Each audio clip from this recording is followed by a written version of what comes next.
militar rusa ha dejado en sus primeras horas decenas de muertos entre civiles y militares. Ha sido calificada por la Unión Europea como uno de los episodios más oscuros que ha vivido el continente desde el fin de la Segunda Guerra Mundial.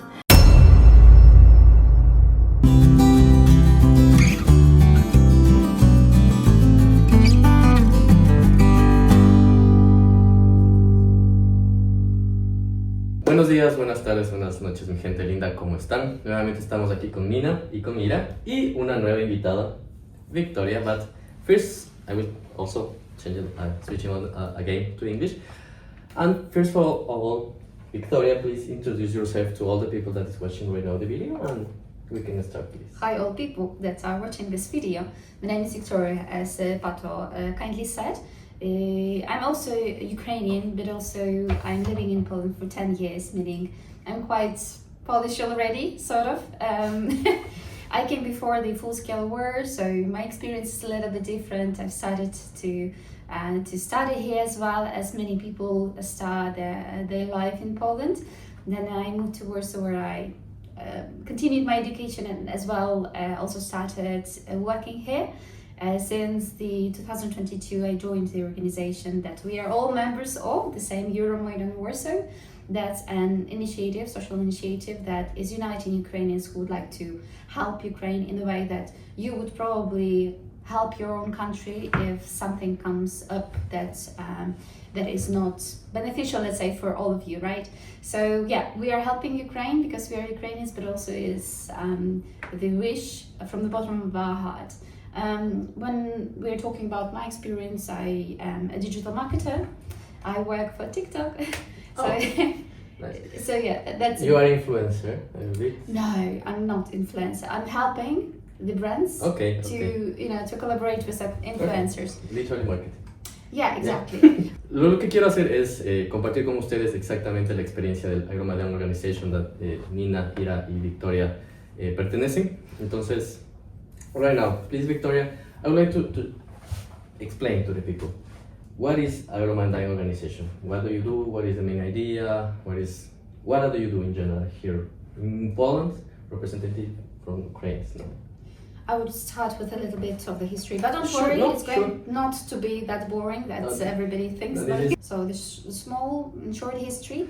The Euromaidan Warsaw started with the Euromaidan in Ukraine. Mm-hmm. That is a big event, that is a big social movement. I would even say it covered like 80% of the whole population of Ukraine. Mm-hmm. That had happened in 2013, and that's where our organization, our initiative started. Euromaidan is the social movement, is the protest of the big mass of society against the presidential course of action that they have chosen, that the government has chosen, and people were protesting on streets for a couple of months, saying, hey, we are not okay with what you're doing as the president, as the government.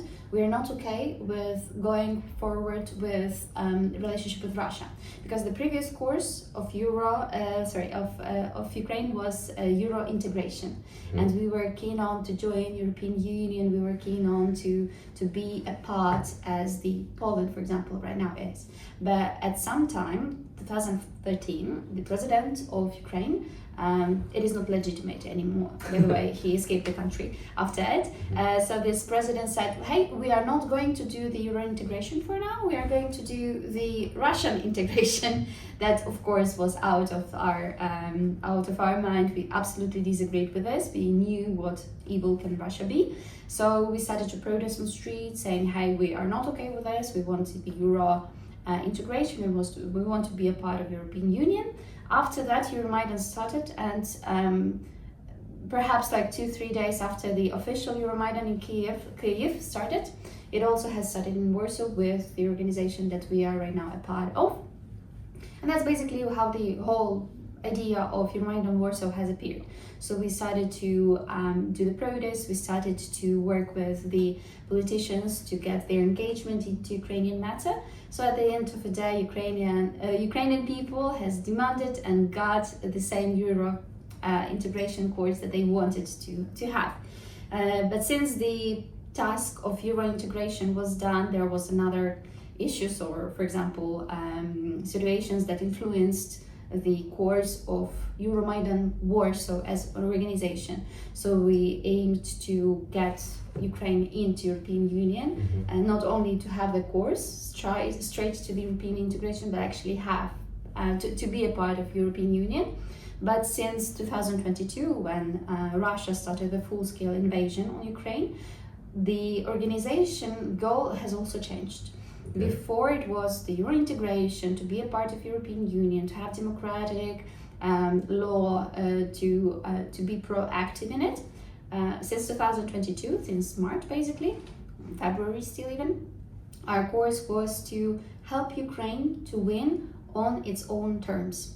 To not let anybody decide, especially Russia who is attacking Ukraine, to not let anybody decide what part of Ukraine should we give back to have this peace of mind.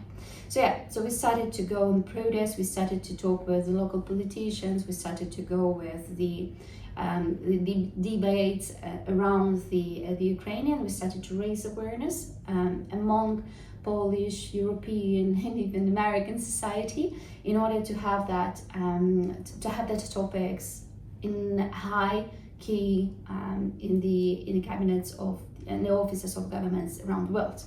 And so far we are having some successes. Nice. We do have a lot of actions that have been visible around the world. You have probably even seen it in Ecuadorian news. I'm pretty sure that Latin America is also showing the results of our work, but sometimes it's just not that much visible that this is the Euromaidan Warsaw is behind. Perfect. So one question that I have right now, you say that, so you mentioned that you are like the link, no, with local politicians. Have you received here in Poland or in Warsaw open doors for talking, for propose you're focusing your goals like organization, or you literally you needed probably to force something or try and only you found closed doors for talking about the organization? I would say right now is super different from what it was at the beginning of the existence of the organization in 2013. We were nobody. Literally nobody was talking to us. Literally nobody knew us. But with every action, with every forum that we are organizing, with every protest, we are getting the network of the connections that are helpful for us, that are helping us to be a part of I would say Ukrainian landscape in Poland and in European Union. And with the time, we've got the invitation to the higher offices. For example, our representatives met, for example, the president of Ukraine, the representative of our initiative also have been invited to the office of the minister. We were granted with certain awards. For example, one of our leader, Natalia Panchenko, was granted with the woman activist woman of 2023, I believe, or 2024 by Vogue Poland. So yeah, there was a lot of things that were going around, but it did not come at one day. It's been a long path. We needed to be present. We needed to show that our organization is changing the landscape of how people are treating Ukraine and how people are treating Ukrainian matters. What is also important here to mention is that it also does not come with the actions only, it comes with visibility as well. So in order to be invited, we also needed Euromaidan to be heard about. So we were working with local media, we were working with local TV stations in order to show our perspective and to tell the story that we think is important to express about Ukraine. So we've been in quite a few already international newspapers. We've been in Washington Post. Now you are in South America. Yay! We're expanding the area. So yeah, partially it was because what we are doing, partially because we are visible for what we are doing. Perfect. Very nice. And now moving to Ira and Nina, when you started to be part of the organization, and what are you doing right now in the organization? So your activities or your goals in the organization, if you can share with the people. I joined Euromaidan initiative last year, but when I went to Warsaw, it was almost yes, so it's already 2 years ago. I joined and attended the meetings Euromaidan initiative organized. I was just a participant attending these meetings and protests. For instance, in front of the embassy of Russian Federation, and then I joined. Saw some information on Facebook that they are looking for new volunteers, and I filled this form and I joined this initiative.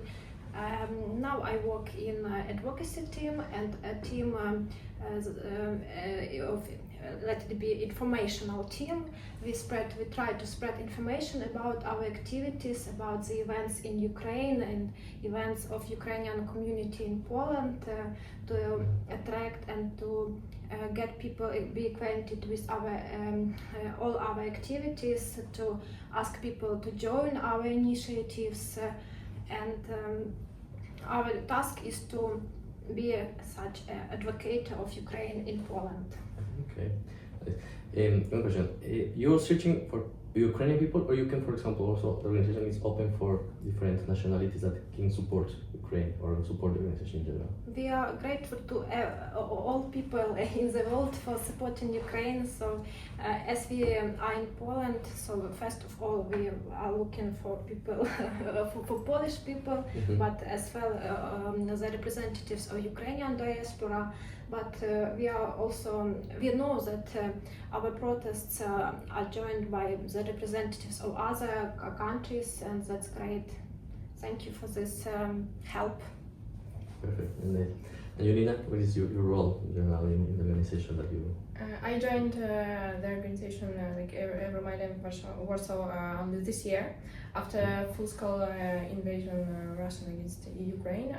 I just came to all protests which were organized by Euromaidan. I just came and I thought that my main goal is to earn more money and send as more as possible donates for all organizations which I believe in. Then I understand that I had to make something more important. I saw a lot of disinformation in the world, and I understand that people mostly can't understand Ukrainians, can't understand this situation, and probably could believe in disinformation. And I thought that I have to help to show the truth, to show how Russians are killing us, what they're doing against us. So I start looking how to join the Euromaidan Warsaw. I find contacts in social medias and contact with them and join them this year. And I also working in advocacy team to spread the truth about war which Russians started against Ukraine. And I also help to organize all meetings, all protests. And I feel that it's very important to show truth to the world.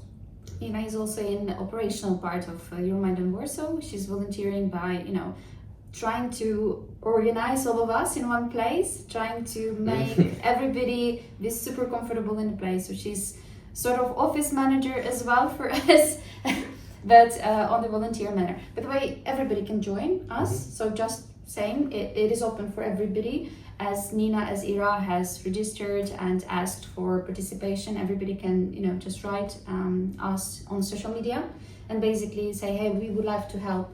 What can we do? And there is a whole list of activities you can do, starting from just spreading information on the channels that you have. Even to your mom, sending the information would be already great.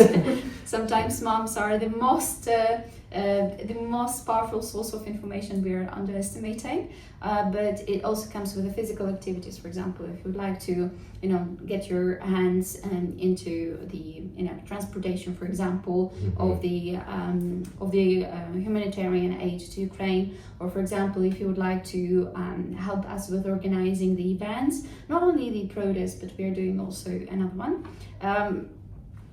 Everybody is welcome. The only thing I need to highlight here, we are not getting paid for it. We are all Always volunteers. important, So exactly, it's not the official work. Yeah. We are all volunteering, and it comes to us that people are always asking us the questions like, how much do you earn to work Yeah. in this organization for so long? We're like, minus.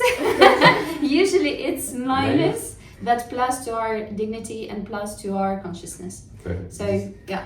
Always important to put it in detail. The small words in the contract. Yeah, exactly. Yeah, exactly. And because here is a people who are feeling that it's very important what we are doing. So, and I think more people think that volunteering takes a lot of time. Yes, it's true. But if someone wants to help, he could help. Even not for all days, not every days, but sometimes also it's helping for us, and it's really very important. Yeah, I say that the simple action helps a lot. Sure. If you want to share some information, you can help with that. That's the point also. Yeah, So exactly. please share the information for all the people. Perfect. Okay, so about this of the financial. So in the beginning of the war, in my impression, I don't know, you received in general, Ukraine and the people and the organizations receive more support for governments, for people in general. 3 years, that right now we are close to 3 years more of the war, you receive the same amount or the same, support from governments, from people, or you notice a decreasing or probably increasing? I don't know. I understand totally the question. The thing is, the support did not diminish, but it has transformed. Okay. At the beginning, the very much the driver of all donations, of all the support that was coming from another countries came from the physical people. So the countries in general, they were expressing their own disagreement with Russia actions, with Russia war in Ukraine. They were expressing, their worries about the aggression that Russia is doing, on Ukrainians. But the very first help came from people who were so much, I would say, shocked by the actions of Russia that they has just intuitively started to help Ukraine by sharing their clothes, by sharing their own homes, etc. The government came a little bit later because they needed some time. I understand totally. They need some bureaucracy to be done. They needed to open their borders, which requires also a lot of procedures. I'm pretty sure that Latin America also got a great deal to help Ukrainians physically with your own people. But right now the help has changed. The support that Ukraine does need has changed. Before it was again the physical help because people were refugees, they were becoming the refugees, they were escaping the war, they were trying to accommodate themselves in a new place. So this physical help with the apartment, with the food, with the daily food was actually priceless. But right now, because the scale has changed, because the circumstances has changed, right now it is supplied but on the high level. So people around the world do not donate their clothes anymore. But what we can do for sure is to push a lot our local governments to make sure the governments are making right decision to help Ukraine, to support Ukraine. Right now, Ukraine needs more weapons.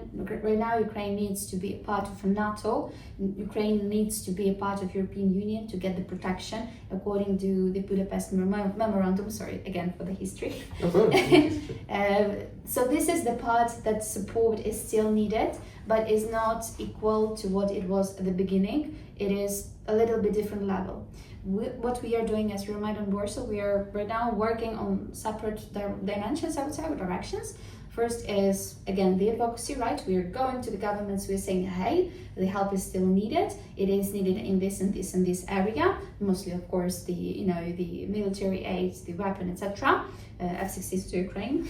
Hashtag F-16 to Ukraine. Okay. But we are also working on pitching this topic to higher offices again. The second area, I would say, cluster of our activity is still physical help.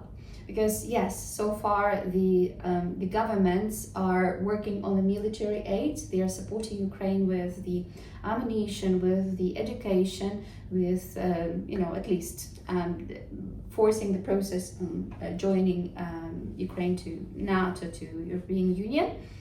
But by the time they do it, by the time that Ukraine gets all of the ammunition they need, we still need to support them on local level. For example, right now we are opening the donations, the physical donations, for two purposes.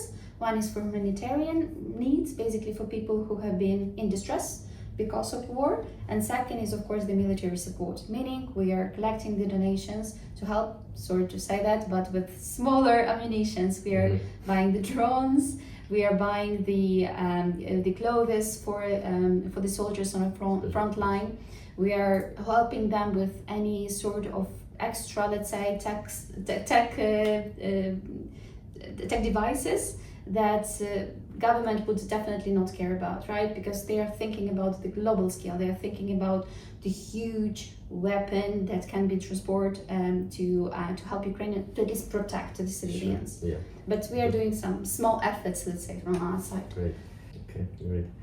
And now, your perspective for the future. Who you believe or who you expected in this close future, this literally next year, so this 2025, who you believe in or perspective that you see in the future for Ukraine for this year, this close year? Let's say there are positive and negative scenarios.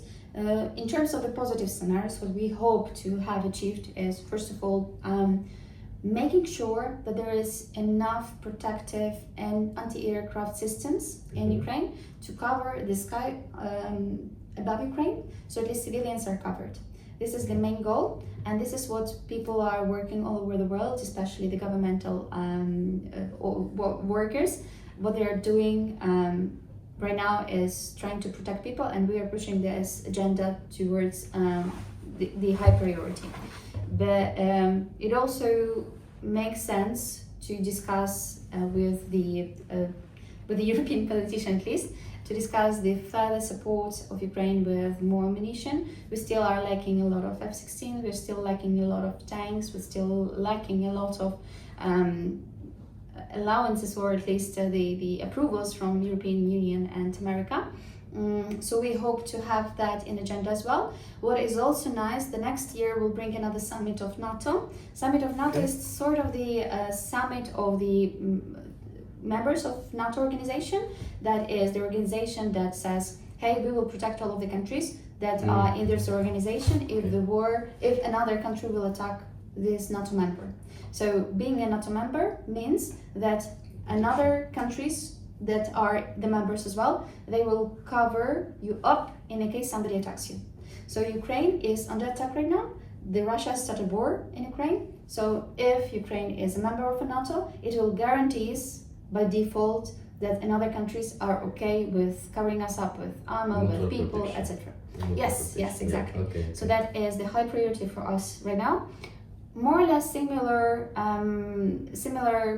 protection can give us the membership in European Union.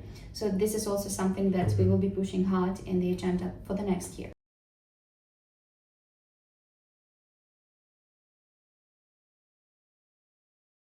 In Ecuador, do you have mountain regions that have another, for example, dialect, or that have another culture? You have, right? Yeah, sure. You understand what you're talking Perfect. about. Yeah, great. So let's say the Ecuadorian people, they have these dialect groups, like the very ethnographic groups, and they have the general population. Let's say this ethnographic group, they were not that much in the contact, let's say, with the general population, because there are limitations, there are mountains, they are more, let's say, close to another border of another country. So let's say with some time, let's say 10 years ago, another country, I'm not mentioning specifically another country because again, we do not want to make any conflict right now, we just want an example to make it. So let's say another country started to spread information that this mountain group of people, this ethnic group of people, they're not really a part of Ecuador. They're having Okay. different culture. They do not wish to be, they want to be independent.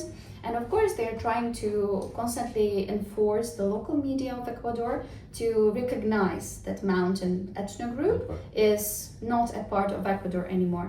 But that does not mean that the local people are that much into the bullshit. Mhm. That means that there was a widespread propaganda that was allowed by Ecuadorian media to be pushed into agenda. So at that time, 10 years later, let's say today, people from another country in green ammunition, like in a green khaki color, they're coming to the mountain ethno group and saying, hey, you are right now a part of another country. Okay.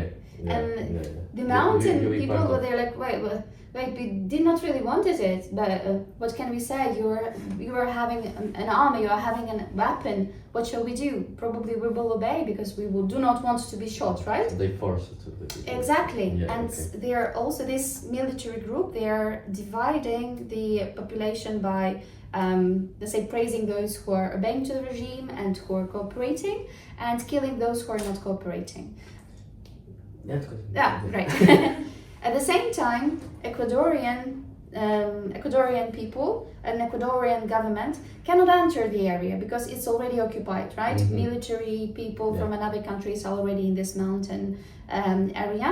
So the situation is almost similar as with occupied territory, right? Okay. But what is more important, can you imagine that mountain ethno group is living or lives in the area very rich with gold and diamonds?